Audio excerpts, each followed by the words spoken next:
Recursos del Ministerio de las TIC. RTBC Noticias. Emisión fin de semana. Gobierno se alista a declarar la emergencia carcelaria en el país tras el asesinato de un guardián de prisiones en Cartagena y amenazas en contra de otros funcionarios de la entidad. Autoridades avanzan en la investigación por la muerte de un niño de 2 años en Bogotá, quien llevaba 4 días desaparecido. Bolívar, Sucre y Nariño han sido los departamentos más golpeados por las altas temperaturas en Colombia. Sin embargo, solo el 0,26% de las hectáreas aptas para vocación agropecuaria en el país han resultado afectadas. Palestina bajo fuego. Luego de 127 días, la guerra en Gaza deja más de 28.000 muertos como resultado de la ofensiva israelí. En las regiones, con una inversión de 26.000 millones de pesos, el Instituto Nacional de Vías abrió una licitación para construir 11 muelles fluviales en el departamento del Chocó. Organismos de control lanzaron alertas sobre el estado de 7 proyectos de inversión financiados con recursos de regalías por más de 300.000 millones de pesos en el departamento de Bolívar. Entidades del gobierno firmaron una alianza por la conservación y el manejo sostenible de los tiburones y rayas marinas en Colombia, al tiempo que se garantiza el derecho humano a la alimentación. Identifican a víctima de ejecución extrajudicial en Putumayo, que fue asesinada en la masacre de Las Palmeras en 1991. En deportes, el ecuatoriano Richard Carapaz se quedó con la victoria en la etapa reina del Tour Colombia. Rodrigo Contreras mantuvo el liderato. Además, Luis Díaz anotó su gol número 13 con el Liverpool de Inglaterra. Y Duván Zapata volvió a marcar. El caucano anotó con el Torino en la Serie A de Italia. Continuamos nuestro recorrido por los personajes del Carnaval de Barranquilla. En Cultura, el informe completo. Buenas noches, iniciamos el noticiero de todos. El gobierno se alista a declarar emergencia carcelaria en el país tras el asesinato de un guardián del IMPEC en Cartagena y las amenazas en contra de otros funcionarios de la entidad. El ministro de Justicia solicitó apoyo del Ejército y la Policía para la protección de las cárceles y del personal de guardianes. El ministro Néstor Osuna aseguró que los hechos de violencia presentados contra los funcionarios del IMPEC son retaliaciones debido a varios golpes de la fuerza pública contra organizaciones ilegales. En la mañana de hoy fue asesinado el guardián Jesús Cárdenas a la salida de la cárcel de Cartagena. Ha habido otro atentado en Jamundí con algunos guardianes heridos. Esto no lo vamos a permitir de ninguna manera. Una de las primeras acciones adoptadas tras las acciones violentas ocurridas en las últimas horas es el refuerzo de la seguridad por parte de la policía y de las fuerzas militares en los alrededores de las cárceles del país. Las estructuras criminales tienen que saber que el Estado de Derecho prevalecerá y que la someteremos al cumplimiento de la ley. Frente a este hecho, el ministro anunció que será declarada la emergencia carcelaria. De tal modo que tengamos herramientas adicionales, no solo para mantener la disciplina carcelaria que está en orden, sino para proteger la seguridad de las cárceles, la seguridad de los guardianes del IMPEC, la seguridad de todo el sistema penitenciario. Como le digo, señor ministro de Justicia, se va a declarar la emergencia carcelaria. En ese sentido se van a tomar medidas urgentes, contundentes, con el fin de evitar hechos de violencia que marquen la integridad de los funcionarios. El homicidio del guardián en Cartagena ocurrió frente a los familiares de varios privados de la libertad que esperaban para ingresar a la visita. Consternación causó el hallazgo del cuerpo del niño Dylan Santiago Castro, de 2 años, quien había sido reportado como desaparecido el pasado 6 de febrero en la localidad de Usme, en Bogotá. A 750 metros de la vivienda, en el sector conocido como La Papera, en la localidad de Usme, al sur de la capital del país, fue encontrado el cuerpo de Dylan Santiago Castro, quien había desaparecido hace 4 días. Quien da aviso de encontrar el cuerpo del menor es uno de los trabajadores que se había unido a plan de búsqueda que se tenía desde hoy de la mañana en nuestro 4.º día. Una vez las autoridades conocieron el caso, activaron a más de 150 uniformados de la policía y del ejército, quienes contaron con el apoyo de un grupo de bomberos para adelantar el plan de búsqueda. Frente a los móviles, son materia de investigación. Ustedes entenderán también que estamos frente a una situación en la cual una familia pierde a un niño, y también tanto la madre como las personas que han sido testigos, se puede decir, de los hechos, están prestas a dar su colaboración para esclarecer este hecho. El oficial aseguró que Medicina Legal será la encargada de determinar las causas de la muerte. El menor al momento no presenta señales de violencia, ya digamos por parte de nuestra policía judicial se inicia un plan metodológico, el cual posteriormente ya será Medicina Legal quien dictamine las circunstancias de tiempo, modo y lugar. La Secretaría de Salud Distrital se pronunció frente a lo sucedido. Lamentamos la muerte de Dilian Santiago Castro, el niño de 2 años que había sido reportado como desaparecido el pasado 6 de febrero. @Policía Bogotá y @Fiscalía Col continúan trabajando para determinar las causas y los responsables. A la familia toda nuestra solidaridad. Por su parte, el alcalde de Bogotá, Carlos Fernando Galán, a través de su cuenta en X, lamentó este hecho y aseguró que confía en el trabajo de las autoridades competentes para determinar qué ocurrió con Dilian Santiago. Lamentable noticia. Y sobre el mediodía de este sábado, los representantes del Consejo de Seguridad de las Naciones Unidas arribaron a Buenaventura, en compañía de la vicepresidenta Francia Márquez, el ministro de Relaciones Exteriores encargado Luis Gilberto Murillo y la ministra de Agricultura Jennifer Mujica. Es la primera vez que los representantes de la ONU se reúnen con las comunidades étnicas para conocer los avances del acuerdo de paz firmado en 2016. La unidad de víctimas está comprometida con el cumplimiento de los indicadores del acuerdo de paz. Las Naciones Unidas tiene una preocupación especial por el avance de los indicadores del capítulo étnico y por eso también estamos hoy acá para dar a conocer a ellos sobre el avance y la implementación del capítulo. En este gobierno hemos priorizado el cumplimiento de estos acuerdos, entonces esto es también algo muy importante de cumplir con los acuerdos de paz y que consideramos importante pues también dialogar.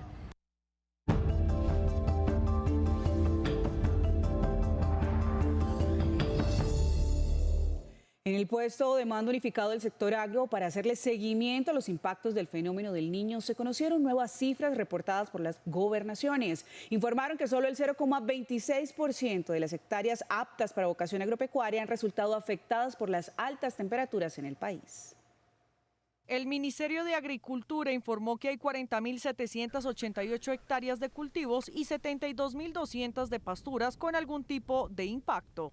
En cuanto a los cultivos, indicó que las afectaciones por déficit hídrico suman 35.940 hectáreas, por heladas 2.346 hectáreas y por incendios 1.075. Según las autoridades, son 3 los departamentos más afectados por las altas temperaturas. Bolívar, Sucre y Nariño son los departamentos que más han reportado impactos por heladas y falta de agua. Colombia cuenta con 43 millones de hectáreas para esta actividad, de las cuales 113.000 han sufrido afectaciones por el fenómeno del Niño.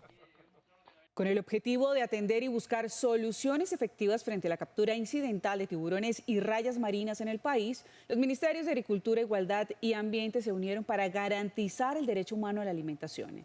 Laura Rodríguez, buenas noches. Usted tiene todos los detalles. Damaris, muy buenas noches para usted y para todos los televidentes. Esta alianza se da luego de que la cartera de Agricultura emitiera una resolución en la que reglamenta la captura incidental de estos animales. ¿Qué quiere decir esto? Pues que esta pesca incidental o no deseada se produce cuando de forma involuntaria se captura algún tipo de especie mientras se pretende pescar. La ministra de Agricultura mencionó que en algunas ocasiones estas pescas no se pueden evitar y algunos peces no deseados terminan en las redes y a su vez en la basura. El gobierno busca restablecer el recurso pesquero para 11 especies de tiburones y 4 especies de rayas marinas y así salvaguardar el derecho humano a la alimentación, subsistencia, diversidad y riqueza cultural de las comunidades costeras. Especialmente 65.000 familias costeras del litoral pacífico que dependen de su práctica de pesca tradicional y ancestral y especialmente de las mujeres negras del Pacífico que son platoneras y ahumadoras, que es una práctica tradicional asociada a su gastronomía, que hacen un aprovechamiento de esta pesca. Aseguró además que no se permitirá la pesca dirigida a tiburones o rayas marinas. Y aquí seguimos también manteniendo la prohibición de la pesca de tiburón y especialmente esa prohibición de esas prácticas como el aleteo, con las cuales nosotros estamos totalmente comprometidas en luchar contra ellas y en reforzar y mejorar los puntos de control. Finalmente informó que incrementarán el control de la pesca ilegal no declarada y no reglamentada con las entidades competentes, evitando prácticas ilegales.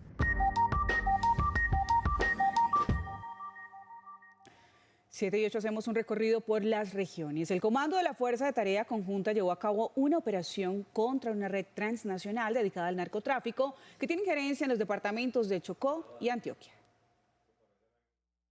La operación se desarrolló en Vallesolano, Juradó y Nuquí en el Chocó y en Medellín, dejando como resultado la captura de 11 personas. Son estructuras de crimen transnacional dedicadas al negocio del narcotráfico en relación con el GAO Plan del Golfo. Según la investigación, estas personas se dedicaban a la comercialización de cocaína con estructuras narcotraficantes de Panamá y Costa Rica. Esta organización recibía más de 240 millones de dólares anuales precisamente en el proceso de almacenamiento y transporte de clorhidrato de cocaína hacia Centroamérica y Estados Unidos. Entre los capturados se encuentra el líder de la organización alias Don Ye, quien pertenecía al grupo ilegal desde hace 6 años y se encargaba de coordinar el tráfico ilegal en alianza con el Clan del Golfo. Se incautaron elementos materiales probatorios en coordinación con la Fiscalía General de la Nación. Las operaciones militares contra el narcotráfico continuarán en esa zona del Pacífico. Autoridades del departamento del Chocó adelantan actividades enfocadas en el bienestar social de la comunidad como estrategia complementaria para enfrentar la problemática de la minería ilegal en esta región del territorio nacional. Las autoridades departamentales reconocen el fenómeno que tiene afectada a varias zonas del Chocó. Si bien es un renglón importante para nuestra economía, para nuestra gente, tenemos una subregión como la del San Juan, por ejemplo, donde representa el mayor renglón económico y que tenemos que darle prioridad dentro de ese marco de la promoción y apoyo a la minería ancestral, a la minería que hacen nuestros campesinos mineros, pero al mismo tiempo tenemos que respetar la legalidad. Reiteró el llamado de atención del presidente Gustavo Petro en relación a las acciones de la fuerza pública. El presidente Gustavo Petro hace pocos días en el municipio de Ismina hizo un llamado muy importante, no solamente al compromiso de las fuerzas militares como apoyo para evitar las acciones que desde la minería ilegal nos terminan afectando y los efectos que en materia de cambio climático tiene eso. Para enfrentar la problemática, el gobierno departamental adelanta varias iniciativas sociales. No solamente es la actividad de las fuerzas militares como tal, no es solamente llegar con seguridad desde el punto de vista de las armas, ¿sí? O de la fuerza. Es que si eso no se acompaña con actividades de sustitución de cultivos, por ejemplo, de desminado en algunos sectores donde esos grupos ilegales nos han generado esas situaciones, ¿sí? Para que la gente precisamente no aproveche adecuadamente el territorio, ¿sí? Para poderlo dejar a merced de las economías ilegales. Precisamente frente a la presencia de esos grupos al margen de la ley, aseguró. La dinámica del conflicto en el departamento del Chocó pues tiene unas incidencias muy complicadas, todos lo sabemos, tenemos diversos actores, todos ellos con intereses en economías ilícitas. Una de las economías ilícitas precisamente es la que se deriva de la minería. Entonces, mientras subsistan esas situaciones, mientras hayan grupos ilegales interesados en esas economías, se va a requerir del empeño integral que institucionalmente debemos de darle al sector. Por otro lado, el funcionario resaltó la articulación de varias entidades, especialmente las ambientales, para contrarrestar los daños al ecosistema que esta labor genera a diario. Con una inversión de 26.000 millones de pesos, el Instituto Nacional de Vías Sin Vías abrió una licitación para construir 11 muelles fluviales en el departamento del Chocó. El gobierno busca mejorar la conectividad y seguridad en el departamento del Chocó. Estas obras permitirán mejorar la seguridad de los usuarios, reducir los costos para el transporte de mercancías y garantizar la conectividad por el río San Juan, uno de los principales afluentes del departamento del Chocó y único modo de transporte para gran parte de las comunidades priorizadas dentro del programa. Las inversiones hacen parte del programa de conectividad fluvial que puso en marcha el gobierno con el propósito de conectar las zonas más apartadas del país. El programa Conectividad Fluvial contempla la intervención en la infraestructura portuaria y la adecuación de los corredores navegables mediante el mantenimiento de 58 muelles y la construcción de 34 nuevos en 14 departamentos del país. La intervención, además del Chocó, se adelanta en otros departamentos como Amazonas, Vaupés, Cauca, Nariño, Arauca y Guaviare.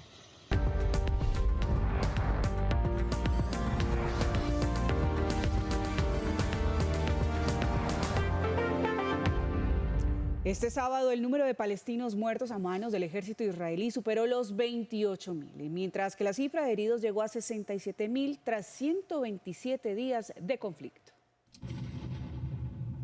Este es el panorama en Palestina. El paisaje de todos los días, nubes de humo por los constantes bombardeos que llegan desde Israel.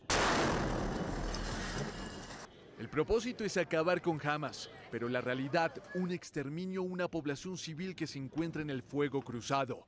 Según el Ministerio de Salud de Gaza, el número de palestinos muertos ha superado los 28.000, con más de 67.000 heridos tras 127 días de guerra.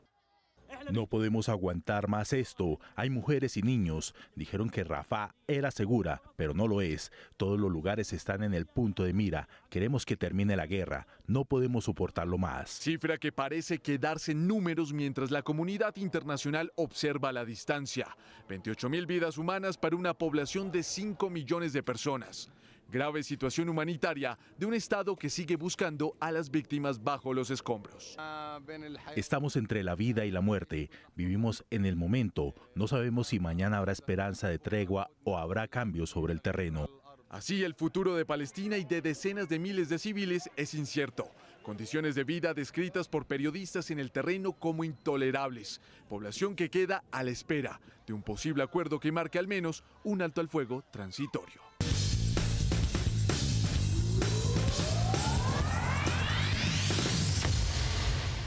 Hola, muy buenas noches. Empezamos los deportes con noticias del mundo del ciclismo. Richard Carapaz conquistó la etapa reina del Tour Colombia. El ecuatoriano se quedó con la victoria en la quinta etapa que pasó por el Alto del Vino. La alta montaña se hizo presente en la quinta etapa del Tour Colombia, un recorrido entre Cota y el Alto del Vino con 138,3 kilómetros. Allí los escarabajos mostraron su resistencia en el ascenso. Nairo Quintana, Egan Bernal, Esteban Chávez, entre otros, buscaron la victoria. Pero a falta de 5 kilómetros, el ecuatoriano Richard Carapaz se escapó para entrar en solitario a la línea de meta, con un tiempo de 3 horas 34 minutos y 49 segundos. El campeón olímpico superó a su compatriota Jonathan Caicedo y al colombiano Rodrigo Contreras. Sabía cómo era la subida y nada, para mí era especial y nada, sobre todo importante para el equipo porque sabíamos que todos éramos escaladores, teníamos una oportunidad y teníamos que aprovecharla al máximo. Contreras mantuvo el liderato. El cundinamarqués buscará este domingo quedarse con la camiseta amarilla y su primer título en la competencia. Hoy nos defendimos a lo que pudimos, sabíamos que había muchos ataques. El Education First propuso desde abajo y controlamos y aquí ya mantuvimos el liderato, que era lo esencial. En la clasificación general, el segundo lugar es para Carapaz y el tercero para Caicedo. El Tour Colombia culminará mañana con una etapa que partirá de Sopó y terminará en Bogotá. Muy bien, y pasamos ahora a la acción del mundo del balompié porque Luis Díaz anotó en la victoria del Liverpool hoy en la Premier League, que se convirtió en el quinto colombiano con más de 20 goles en Europa. Vamos a ver entonces las acciones del compromiso ante el Burnley. Se estaban enfrentando el 1-0 al minuto 31, llegaba por cuenta de Diego Jota. Más adelante llegaría el empate, el 1-1. Al minuto 45 era Ochea quien se reportaba y ahí tenemos el 2-1. Sí, señores, de cabeza. Luis Díaz lograba al minuto 52 esta anotación, 20 goles completa ya con los Reds. Y finalizando el compromiso, ya cuando transcurría el minuto, y veamos el cabezazo que vale la pena repetirlo, por supuesto, de Luis Díaz. Al minuto 79, Darwin Núñez, el uruguayo, cerraba el 3-1 y la Premier League sigue con el Liverpool como líder hasta el momento con 54 puntos. Y seguimos con más del mundo del balompié porque Duván Zapata también volvió al gol. El caucano anotó con el Torino en la Serie A de Italia. Así que nos vamos a ver las acciones también de este juego entre el Sassuolo y el Torino. Y ahí teníamos el 1-0. Al minuto 5 muy temprano era Pinamonti, pero aparecía Duván Zapata, el colombiano, con este remate colocaba el 1-1, 7 goles y 3 asistencias. Completa el colombiano en el Torino. Ahí teníamos entonces ese golazo también de Duván Zapata. Y por otro lado continúa la quinta fecha de la Liga Colombiana de Fútbol. Vamos a ver cómo avanza hasta el momento esta jornada. Tenemos entonces el partido entre Equidad y Tolima, terminó con empate 1-1 al minuto 15. Era Brian Hill quien abría el marcador, un pase de Jason Guzmán. Era la primera anotación del compromiso. Más adelante teníamos, a ver, ¿qué pasaba ahí? Eso, era la anotación. Y ahí, penal, sí señores, al minuto 22 era Ricardo quien lograba esa anotación. Julián Quiñones recibió amarilla por esta acción, por esta falta, pero más adelante recibió otra amarilla.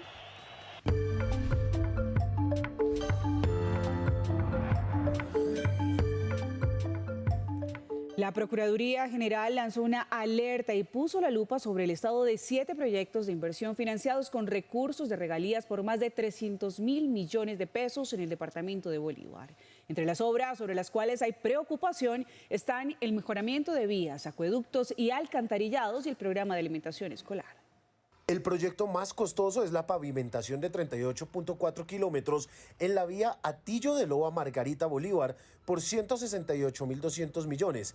A raíz de estudios aprobados sin cumplir con las exigencias técnicas y de haber iniciado la construcción sin los permisos ambientales, las obras presentan un desfase de 8 meses y una ejecución física del 79,5%.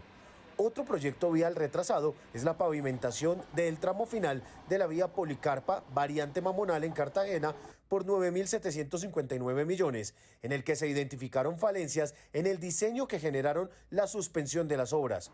Por otro lado, la extensión de redes de acueducto en la localidad de La Virgen y zona turística de Cartagena por 9.690 millones. Se identificaron presuntas inconsistencias que llevaron a la entidad ejecutora a solicitar la liberación de recursos.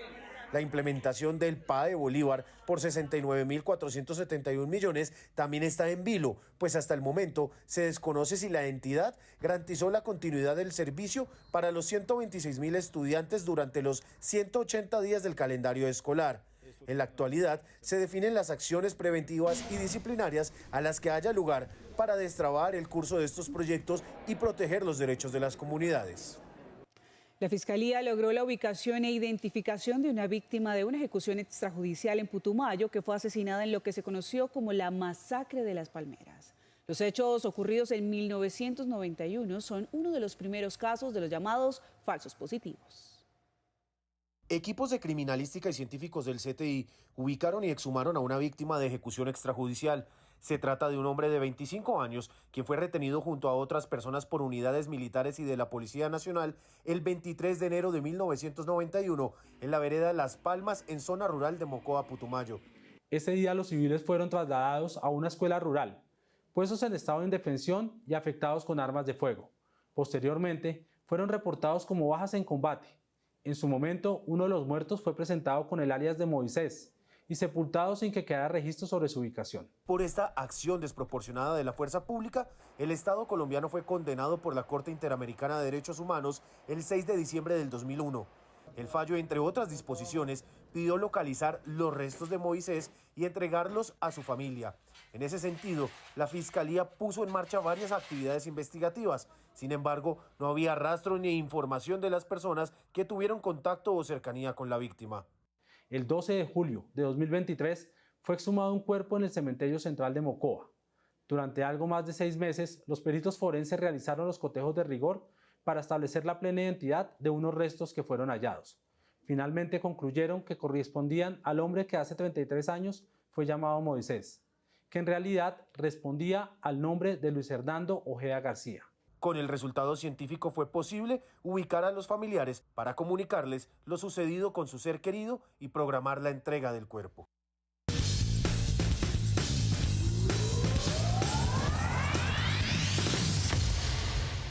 Y seguimos con más acción deportiva contándoles que hoy se disputó la tercera ronda del Astaria Championship de golf que se realiza en Bogotá. Y la competencia pues ya tiene un nuevo líder. Estamos hablando del estadounidense Thomas Walsh, quien con una espectacular águila en el hoyo final de la jornada pues quedó como puntero en solitario. Recordemos que solamente falta una ronda, la cuarta, que se realizará este domingo en la competencia. También está el colombiano Ricardo Celia, quien ha cedido algunos puntos, pero fue el único de los 5 competidores nacionales que logró superar el corte. La competencia culminará este domingo en la ciudad de Bogotá. Y por otro lado, seguimos con más noticias del mundo del balompié, contándoles que Qatar finalmente se quedó como campeón de la Copa Asia. Tenemos más aquí, por supuesto, del fútbol internacional. Y vamos a ver entonces las acciones, porque este partidazo Leverkusen ante el Bayern München dejó mucho de qué hablar, y fue porque, bueno, al minuto 18, Stanisic lograba conseguir el 1-0. Anotaban también Grimaldo y Frimpong, cerrando ya el compromiso, pero ¿qué pasa? Que este equipo lo está dirigiendo Xabi Alonso y lograba quedarse como líder de la Bundesliga y son más de 5 puntos de diferencia. Este 3-0, esta goleada, fue del Bayer Leverkusen ante el Bayern München de Alemania.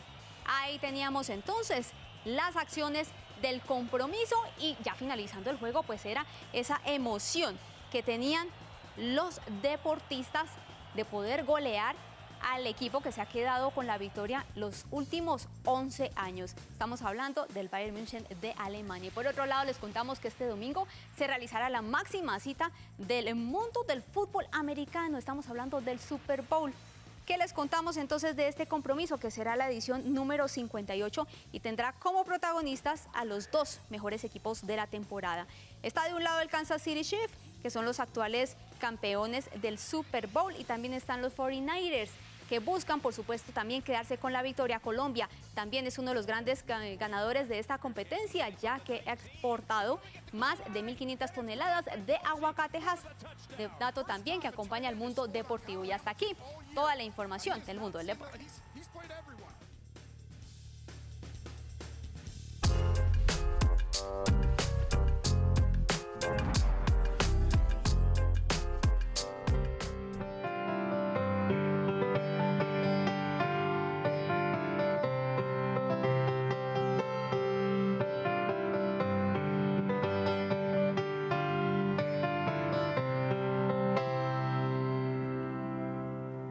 Hola a todos, los recibo con esto, que es la canción del Carnaval de Barranquilla, porque es momento de viajar a esta fiesta que definitivamente quien la vive es quien la goza, pero como este año, por lo menos a mí y a muchos de los que estamos fuera de Barranquilla no nos tocó vivirla, pues vale la pena conocerla, entenderla y ver si nos animamos a llegar el otro año. Entonces, para seguir este recorrido por la historia del Carnaval de Barranquilla que hemos estado haciendo en RTVC Noticias, para seguir conociendo los personajes, la historia, los disfraces de las comparsas, lo que representan para la identidad de los barranquilleros, Juan Sebastián Ramírez, Lord Cultura, les preparó el siguiente informe.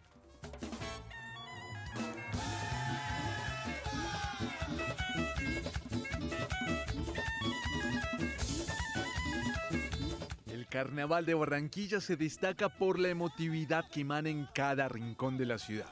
Su sistema político es la monarquía, una fiesta con deberes claros que tienen como fin último que cada persona se goce las fiestas, responsabilidad que recae en dos personajes, la reina del carnaval y el rey momo. ¡Con toda la gana! ¡Que empiece el Carnaval 2024 con todo el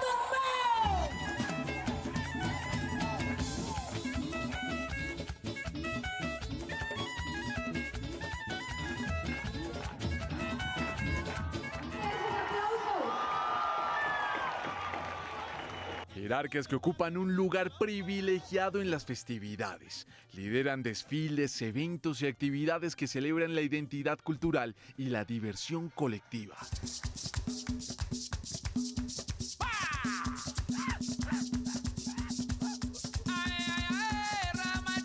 La elección de estos monarcas se convierte en un proceso minucioso, donde se busca no solo la representación de la alegría, sino también el compromiso con la preservación de las tradiciones y valores que definen Barranquilla.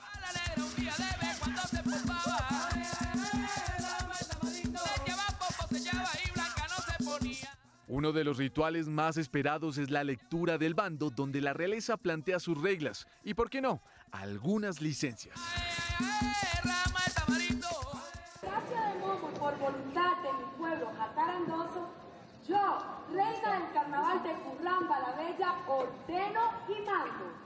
Artículo primero, a gozar hasta la saciedad, porque con la venia del gran monocuco guayabero, declaro a mis feudos en estado de sitio carnavalero, concediendo amnistía a todos los alzados en copas.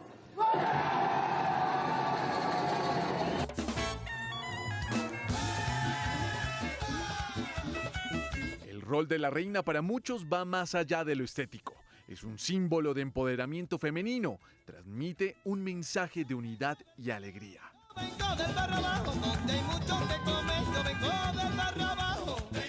Como un complemento, el Rey Momo es el guardián de la diversión y el desenfreno. En sus manos, Barranquilla encuentra su voz festiva que resuena en los corazones de todos aquellos que tienen el privilegio de vivir esta experiencia única.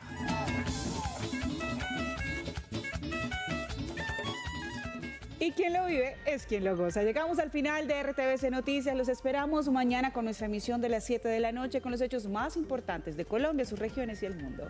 Feliz noche.